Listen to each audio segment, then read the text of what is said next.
حضرت سلیمان علیہ السلام اور ملکہ سبا۔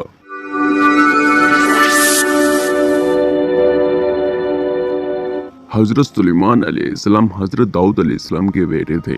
وہ اپنے والد کے بعد بنی اسرائیل کے بادشاہ بنے۔ اللہ تعالیٰ نے حضرت سلیمان علیہ السلام کو اپنا رسول چنا۔ انہوں نے جانوروں، پرندوں اور جنوں کی زبان سمجھنے کا معجزہ دیا۔ ایک دفعہ حضرت سلیمان علیہ السلام نے ملک کے سب پرندوں کو اپنے پاس بلایا۔ ہدہد کے سوا سب پرندے آ گئے۔ تھوڑی دیر بعد ہدہد بھی آ گیا۔ اس نے بتایا کہ جنوب میں ایک ملک سبا ہے، وہاں ایک ملکہ حکومت کرتی ہے۔ وہ ملکہ اور اس ملک کے لوگ سورج کی پوجا کرتے ہیں۔ حضرت سلیمان علیہ السلام نے ہدہد کو حکم دیا کہ ان کا خط اس ملکہ کو پہنچائیے۔ ہدہد نے وہ خط لے جا کر ملکہ کے سامنے ڈال دیا۔ ملکہ نے اسے کھول کر پڑھا۔ حضرت سلیمان علیہ السلام نے اس خط میں حکم دیا تھا کہ سورج کی پوجا چھوڑ دو، ایک اللہ تعالیٰ کی عبادت کرو۔ اس پیغام سے ملکہ فکر مند ہو گئی۔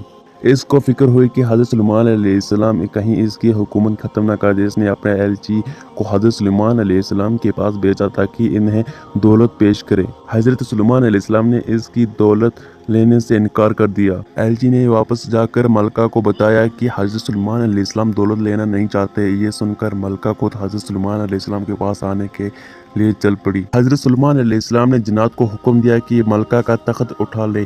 وہ تخت حضرت سلیمان علیہ السلام کے پاس پہنچ گیا۔ انہوں نے نوکروں کو کہا کہ اس کو ڈھانپ دے۔ جب ملکہ حضرت سلیمان علیہ السلام کے پاس پہنچی تو نوکروں نے اس تخت سے کپڑا اٹھا دیا۔ ملکہ اس تخت کو وہاں دیکھ کر بہت حیران ہوئی۔ اس کے بعد حضرت سلیمان علیہ السلام اسے محل میں لے گئے۔ وہاں شیشے کا فرش تھا۔ ملکہ فوراً یہ بات سمجھ گئی کہ ایسا محل عام بادشاہ نہیں بنا سکتے۔ اب ملکہ سمجھ گئی کہ سورج سب سے بڑا نہیں ہے بلکہ سب سے بڑا تو وہ ہے جس نے حضرت سلیمان علیہ السلام کو اتنی طاقت اور علم دیا ہے۔ وہی سورج کا بھی رب ہے اور وہی حضرت سلیمان علیہ السلام کا بھی رب ہے۔ اس نے فوراً کہا کہ میں اللہ تعالیٰ پر ایمان لاتی ہوں۔ ایک دفعہ چونٹیوں کے سردار نے حضرت سلیمان علیہ السلام کی فوج کو آتے دیکھا۔ اس نے چونٹیوں کو حکم دیا کہ جلدی سے اپنے بلوں میں گھس جاؤ۔ اس نے چونٹیوں کو یہ حکم اس لیے دیا تاکہ حضرت سلیمان علیہ السلام کا بڑا لشکر انہیں کچل نہ دے۔ انہوں نے اپنی فوج کو احتیاط سے چلنے کا حکم دیا اور اللہ کے اس احسان پر